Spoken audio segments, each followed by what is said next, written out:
Débat et controverse sur BFM Business. Nicolas Dose accueille les experts. Bonjour et bienvenue, l'actualité du jour avec le chiffre définitif de l'inversion de la courbe du chômage. Maintenant, ce n'est plus discutable. C'est l'INSEE qui confirme qu'en 2016, le chômage a bel et bien baissé. La grande question, c'est de savoir si la reprise que nous connaissons peut tenir 2017, voire peut-être grimper un peu en 2018, avant très probablement que l'on soit arrivé au sommet du cycle, avant un possible retournement. Éclairage sur le bilan de la BCE, il s'élève à 3 663 milliards d'euros à la fin de l'année 2016. Il a pris 880 milliards d'euros en 12 mois. Est-ce que c'est un problème finalement? Est-ce que ce quantitative easing qui permet aujourd'hui aux États européens de garder la tête hors de l'eau, il ne va pas durer in secula seculorum, en dépit d'un calendrier a priori connu, juste avec une date butoir à fin 2017?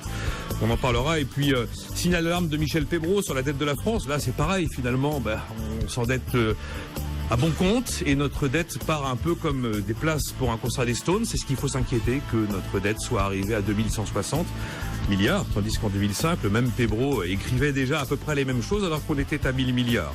On a les banques étrangères, on a les marchés qui doutent un petit peu, qui s'inquiètent même du risque politique en France. Et puis Donald Trump, ça fait que 4 semaines qu'il est là. Et pourtant, il s'en est passé des trucs, ne serait-ce que la nuit dernière.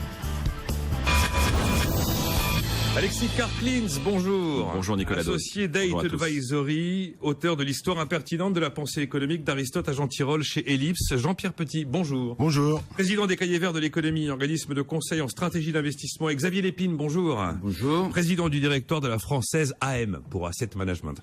Reprise 2017, est-ce que ça tient selon vous, Jean-Pierre Petit?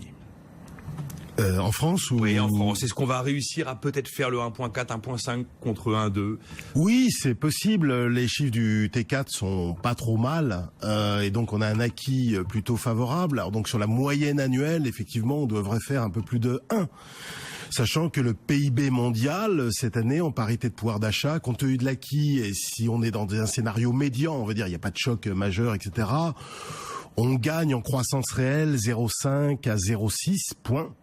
Et on gagne plus encore, mais là on en parle moins, en croissance nominale, c'est-à-dire compte tenu de la remontée des prix. Alors si je dis ça, c'est que pour les marchés actions, c'est encore plus important que la croissance réelle, puisque les bénéfices par action sont indexés sur la croissance nominale et non pas seulement réelle. La croissance nominale, c'est croissance plus inflation. Voilà. J'ai 2 de croissance, 1 inflation, j'ai 3 de croissance nominale. Donc on gagne au niveau mondial, on gagne 0,5 à 0,7 points de croissance réelle en parité de pouvoir d'achat, et on gagne pas loin de 1,5 points sur la croissance nominale mondiale. Donc effectivement, il y a un effet levier opérationnel assez important pour les résultats des sociétés. Donc on est sur une dynamique j'ai envie de... mauvaise. Non, mais bien sûr. Mais... Pas le Pérou, mais c'est pas mauvais. Bien sûr. Alors, simplement, puisque vous me parlez de la France, il faut prendre... De la zone euro. Bruxelles a revu à la hausse un peu pour la... Oui, d'ailleurs, j'observe que le consensus forecast des économistes, qui est paru hier, relève enfin un petit peu la zone euro, puisque nous disions, Cahiers Verts, que jusqu'à présent, le consensus forecast sur la croissance réelle en zone euro était de 1,4%, ça nous paraissait faible. Et depuis hier, les économistes ont réévalué un petit peu à la hausse. On est à 1,6. Je pense qu'on peut encore un petit peu progresser, sachant que la croissance espagnole résiste pas trop mal, que l'Allemagne devrait être assez bonne, et que même l'Italie est un petit poil surpris à la hausse, donc au total. Mais sur la France, j'aurais dire qu'il faut prendre du recul quand même. On est dans un environnement mondial quand même qui reste globalement favorable, et tout ce qu'on espère, c'est, vous venez de le dire vous-même, c'est 1,3, 1,4, etc. Donc sur la décennie, on est même pas sur 1. Bon. Sur la décennie actuelle, c'est-à-dire, non mais je suis en train de vous dire que sur la décennie qui commence, on est en 2017 quand même, sur la décennie, on n'est même pas 1, c'est la pire décennie d'après-guerre, sans l'ombre d'un doute. Voilà la réalité des choses. Si vous prenez décennie après décennie depuis ma naissance, on perd 1 point tous les 10 ans. Bah oui, c'est une bonne nouvelle, ça. C'est la life, c'est partout pareil. Les pays riches aujourd'hui sont quand même des pays qui ont des croissances potentielles actuelles. Regarde, alors là, les années 90. Je suis désolé. Les États-Unis. Je crains. On est en train de se réjouir parce qu'on a des États-Unis qui vont vers du 2,5 en rythme annuel. C'est quand même pas ce à quoi les Américains nous avaient habitués. Ne prenons pas seulement les États-Unis comme modèle. D'ailleurs, les États-Unis ont connu des hauts et des bas. Attention, l'histoire est plus complexe que ça. Les années 70, par exemple, si je prends la décennie 70, surtout à partir du premier choc pétrolier, etc., la croissance croissance américaine par rapport aux années 60 s'inverse très fortement. Et il y a les années 80 où ça remonte. Les années 90 où ça va plus vite. Et là, les années 2000, avec Bush, enfin, c'est pas seulement la faute de Bush, mais ça rebaisse. Et là, ça rebaisse encore. Mais il y a des histoires plus compliquées. Prenons les pays scandinaves. Ouais, non, mais prenons les pays nordiques qui ont connu des décennies difficiles et qui remontent. La Suisse remonte. Il n'y a pas que des histoires linéaires. Hein. L'Australie aussi, la Nouvelle-Zélande. Il y a des histoires plus compliquées que cela. La décennie 90 pour l'Allemagne, par exemple, fut une très mauvaise décennie à cause du choc de la réunification allemande. La première moitié des années 2000 est très mauvaise pour l'Allemagne. Et pourtant, à partir du milieu des années 2000, la surperformance allemande sur l'Europe est très forte. Vous m'avez cité des pays qui se sont réformés, l'Australie. Non mais le Royaume-Uni, dans les années 70, était plus bas que terre. L'histoire n'est pas linéaire. Il n'y a pas une fatalité au déclin. Il n'y a pas une fatalité au déclin. On va rebondir avec ça. Voilà. Xavier Lépine, Alexis Karklins. On a l'impression que là, on a encore 2-3 semestres peut-être de pente progressive, même si elle est faible, et que c'est maintenant qu'il faut toucher les leviers qui vont permettre d'ajuster l'économie. Xavier Lépine, comment vous voyez l'histoire qui s'écrit là, sachant qu'on a quand même un petit rendez-vous politique important dans quelques semaines? Pour moi, la question n'est pas tant celle de la croissance, qu'elle soit nominale ou réelle, mais celle de la répartition de cette croissance, non pas à travers les pays, mais à travers finalement les classes moyennes et les autres. Et ceux qui bénéficient de la mondialisation et ceux qui la subissent. Si cette croissance se fait avec encore une augmentation des inégalités telles qu'elles réelles ou perçues, on voit bien que le populisme qu'on a commencé à avoir avec le Brexit et avec Trump va se continuer en Europe, et auquel cas cette croissance, on se fera plaisir sur les chiffres, mais la réalité sera extrêmement différente. Donc c'est plutôt pour moi un problème de répartition de la richesse et de la création de richesse qu'un problème de croissance. Donc, ça fait longtemps que vous dites ça, Xavier Lépine. Je pensais absolument pas que votre réponse partirait sur ce terrain-là. Ah oui, je pense que le problème, il est de fond, il est là. Il n'est pas dans les chiffres absolus, il est dans on ne peut pas accepter une société qui diverge sur autant. C'est-à-dire qu'on peut accepter une croissance des inégalités, mais pas une baisse une paupérisation des classes moyennes. À partir de ce moment-là, toute cette croissance que l'on a, c'est un fantasme. C'est un fantasme pour les gens. Mais le problème, c'est qu'actuellement, on se rend bien compte que la liste des perdants, on la voit à peu près se dessiner, et elle va pas tellement dans le sens de vos espérances. Oui, mais quand on aborde le problème de la croissance comme étant un chiffre, on a une approche top-down. D'accord. Or, la réalité aujourd'hui, telle qu'elle est perçue, elle est bottom-up. Donc pour moi, c'est plutôt de savoir si la nouvelle économie, ce que j'appelle la digicratie, c'est-à-dire la... Digicratie. Oui, c'est-à-dire le fait de voir cette économie du digital qui vient du bas et non pas qui vient du haut, qui permettra ou pas de rétablir un équilibre politique qui aujourd'hui a disparu.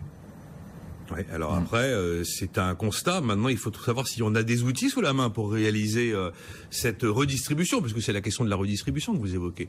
Est-ce qu'il y a véritablement aujourd'hui des outils disponibles dans la mesure où les États sont surendettés, sont désargentés et peinent effectivement à trouver ne serait-ce que des leviers élémentaires pour réussir à réduire leur déficit? Pour répondre à... Pour répondre à ces questions, le problématique par exemple de la BCE qui est de savoir est-ce qu'il y a un plafond de verre à l'endettement des États, des banques centrales. En théorie, à 100% du PIB, ce qui n'est pas le cas puisqu'on est à 30% du PIB de l'Europe en endettement de la Banque centrale, à 100% du PIB, vous êtes dans une économie qui est dirigée par les banques centrales. C'était ce qui se passait du temps de la Russie, donc vous n'aviez pas de banque commerciale, on a encore de la place. Donc on a... non, pour moi, ce système-là, les banques centrales accompagneront, c'est même pas qu'elles doivent, elles accompagneront de fait, soit positivement parce qu'effectivement on a une autre forme de pouvoir qui se met en place, soit elles accompagneront pour éviter une dégradation supplémentaire dans le cas d'un basculement de l'Europe vers le populisme. C'est votre avis, Alexis Karklins? On n'est pas obligé de refaire un schéma sur la croissance mondiale, sauf si vous le souhaitez, mais je vais réagir. Dans les titres, j'évoquais le bilan de la BCE, jusqu'où ça peut aller, et Xavier Lépine me dit on est à 31,8% du PIB de la zone euro en bilan de banque centrale à 3600, on a globalement encore une marge x2, x3. Oui.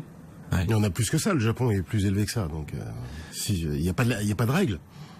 Il y a beaucoup de sujets dans ce qu'on Allez-y, il y a beaucoup de sujets dans ce qu'on il y a vient beaucoup de d'évoquer, parce qu'on sujets est parti sur la croissance et puis on parlait de la répartition, qui sont deux éléments qui sont évidemment très importants. Juste un point sur la répartition, mais je voudrais revenir sur la question initiale que vous aviez posée après Nicolas sur l'emploi et sur les chiffres de l'emploi, notamment en France. Est-ce que ça va continuer? Mais juste sur la répartition, c'est évidemment un sujet clé. D'ailleurs, à 65 jours du premier tour de l'élection présidentielle, ça serait formidable que ce sujet-là vienne notamment dans le débat. Et quand on sait qu'aujourd'hui la répartition, ça ne peut pas être juste un sujet de répartition de flux financiers et de redistribution en tant que tel. On sait qu'aujourd'hui la notion de réduction des inégalités, ça passe aussi par la capacité d'accéder au numérique, la capacité d'avoir des gens qui sont formés, qui sont capables de répondre aux besoins des entreprises, à cette évolution de la mondialisation, mot très commode dans lequel on met plein de choses, mais on voit, et on le sait aujourd'hui, il y a notamment la France qui font partie de ces pays où les prélèvements obligatoires sont parmi les plus élevés du monde. On voit que la notion même de prélèvement et de redistribution ne suffit pas à réduire les inégalités. Ça permet parfois de les limiter, mais en tout cas ça ne couvre pas tout le sujet. Je reviens sur le point de l'emploi. La question que vous posez... C'est la suite, c'est le chômage, c'est la Et alors voilà, quand on se pose la question de l'emploi en 2016, est-ce que ça va continuer en 2017? C'était intéressant hier parce que dans les chiffres qui ont été publiés par le Bureau international du travail, qu'est-ce qu'on voit? On voit que effectivement, si on prend le cas de la France, il y a une petite baisse du taux de chômage en 2016. Il y a un recul au sens de la définition du BIT, c'est-à-dire c'est en fait les données de l'INSEE, pour le coup, c'est fait par sondage. On voit qu'il y a une baisse du taux de chômage en 2016, après d'ailleurs une petite baisse en 2015.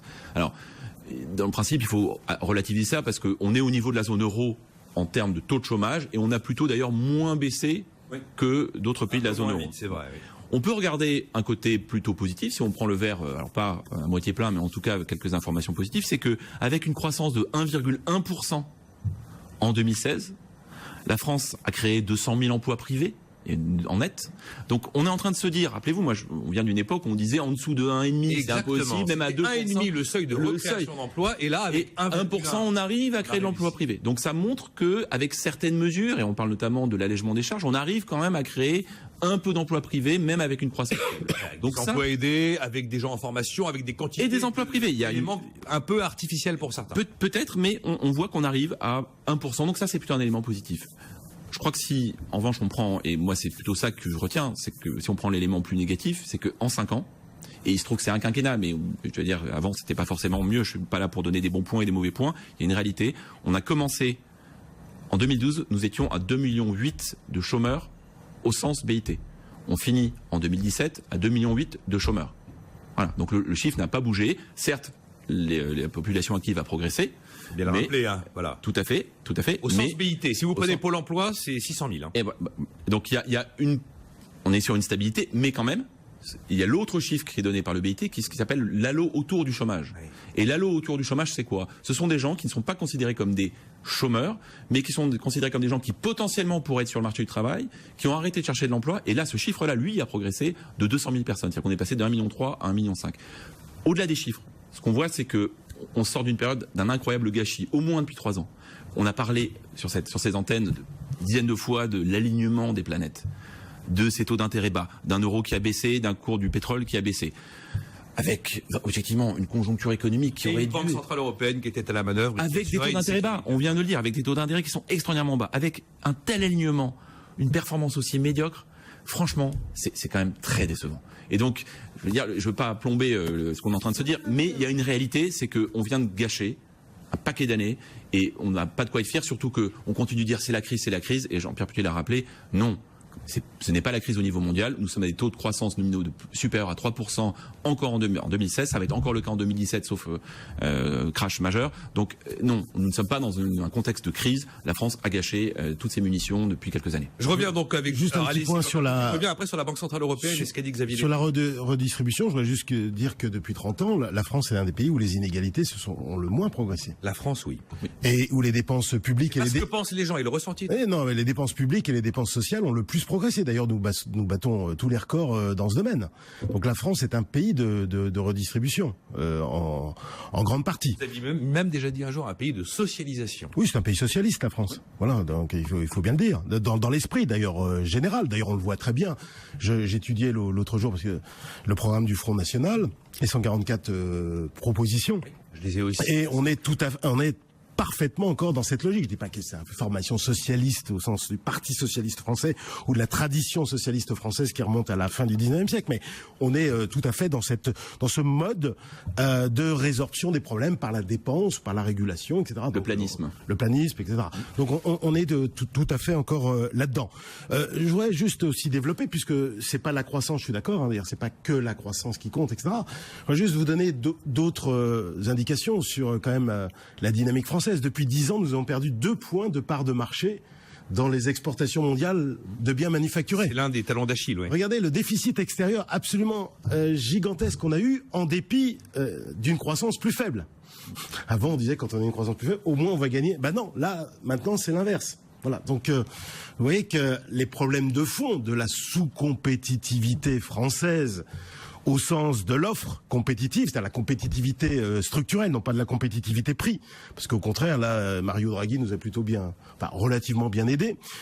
C'est un problème de fond qui s'aggrave année après année.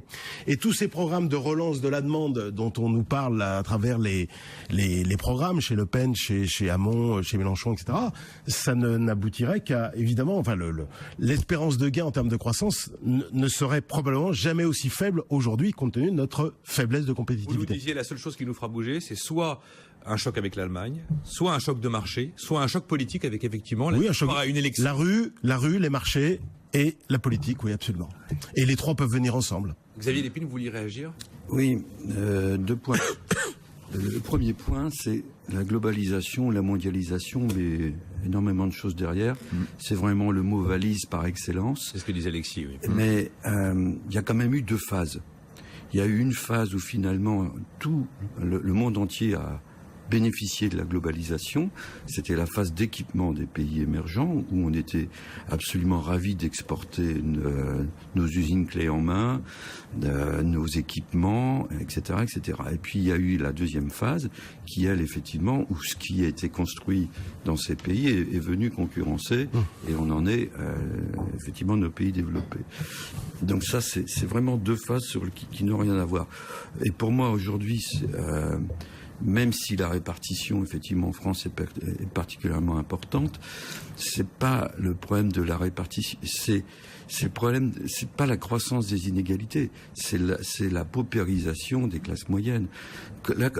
Les inégalités qui croissent, si tout le monde croit qu'il y en a qui croient plus vite que d'autres, est acceptable. S'il y a une baisse, là, ce n'est plus acceptable. Donc, je pense que c'est ça qui est aujourd'hui qu'on se prend dans le populisme de l'Occident. Vous êtes, Xavier Lépine, un adepte de ceux qui pensent que la stagnation séculaire est ce qui nous attend, c'est-à-dire que les progrès techniques ont à peu près tout donné, qu'il n'y aura pas vraiment de gain de productivité et que nous ne connaîtrons jamais avec le numérique ce que l'on a connu avec la grande révolution industrielle, avec l'arrivée de la machine à vapeur, le fait de mettre des canalisations d'eau dans les immeubles ou l'arrivée de l'automobile. Et que finalement, effectivement, on va avoir un effet sablier avec un appauvrissement, une classe tout en bas qui sera très vaste et probablement assez pauvre et assez sous-qualifiée, et une classe moyenne qui sera en disparition. Absolument pas. Ah, absolument pas. D'accord. Vous redoutez ces effets, mais vous ne les non, je crois mais vous ne les cautionnez pas. Non, je crois au contraire que tout ce qui est en train de se passer technologiquement est un moyen non pas d'asservir l'homme, mais de le libérer, d'une part, et d'autre part que, cette digitalisation est un moyen de réconcilier le travail à faible valeur ajoutée et le travail à forte valeur ajoutée.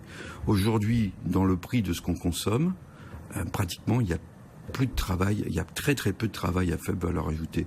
On n'a donc aucune raison de délocaliser. Et par contre, il y aura un prolétariat du XXIe siècle, comme il y en avait un au XXe, au XIXe et au XVIIIe. En tout cas, évidemment, la clé, elle est dans la réduction du chômage dans un pays comme le nôtre. Finalement, Jean-Pierre Petit, l'homme le plus important du dispositif s'appelle Mario Draghi, toujours et encore, et il va le rester. On a eu hier le bilan de la BCE. Xavier Lépine nous disait à 3663 milliards d'euros circulés, il n'y a rien à voir.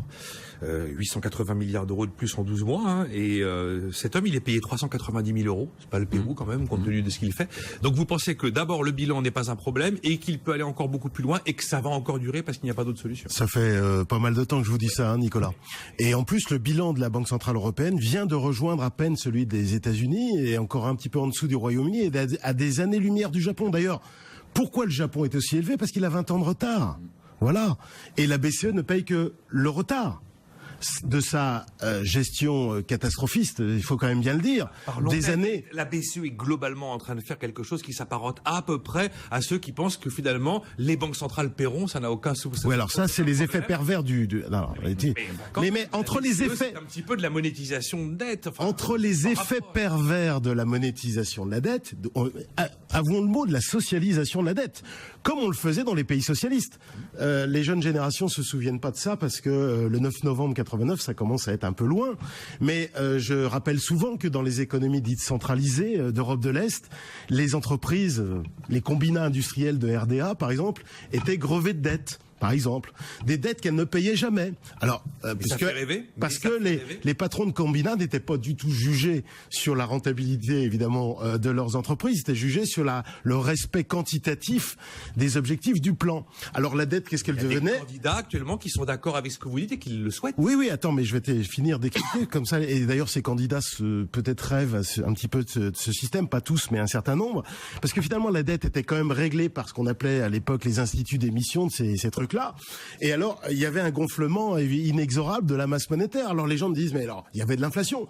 Ben non, parce que l'inflation était réprimée, il y avait un contrôle des prix de partout. C'est-à-dire que tu n'avais pas le droit d'augmenter les salaires, d'augmenter les prix de tes produits. C'était le plan qui décidait, c'était le gouvernement qui décidait. Alors donc, s'il n'y avait pas de régulation par les prix, il y avait régulation par quoi? Par les quantités. Donc les files d'attente devant les magasins s'expliquaient en grande partie là-dessus. T'as un pays aujourd'hui qui s'appelle le Venezuela où t'as un peu les deux. C'est pas une économie complètement socialiste au sens des pays d'Europe de l'Est, mais t'as à la fois des pénuries et de l'inflation qui est quand même, elle, est obligée de se libérer. T'as des inflations à 3 chiffres. Les pays socialistes étaient des pays super endettés où il y avait une socialisation quasi permanent de la dette. Il n'y avait aucun effort de responsabilisation des acteurs économiques. Et donc, le drame de l'augmentation de la dette depuis 35 ans, c'est pas l'augmentation de la dette, comme dit Pébro. C'est à quoi a servi cette dette? C'était l'affectation des ressources. Et pour la France en particulier, mais il n'y a pas que la France là-dedans. À quoi a servi cette dette?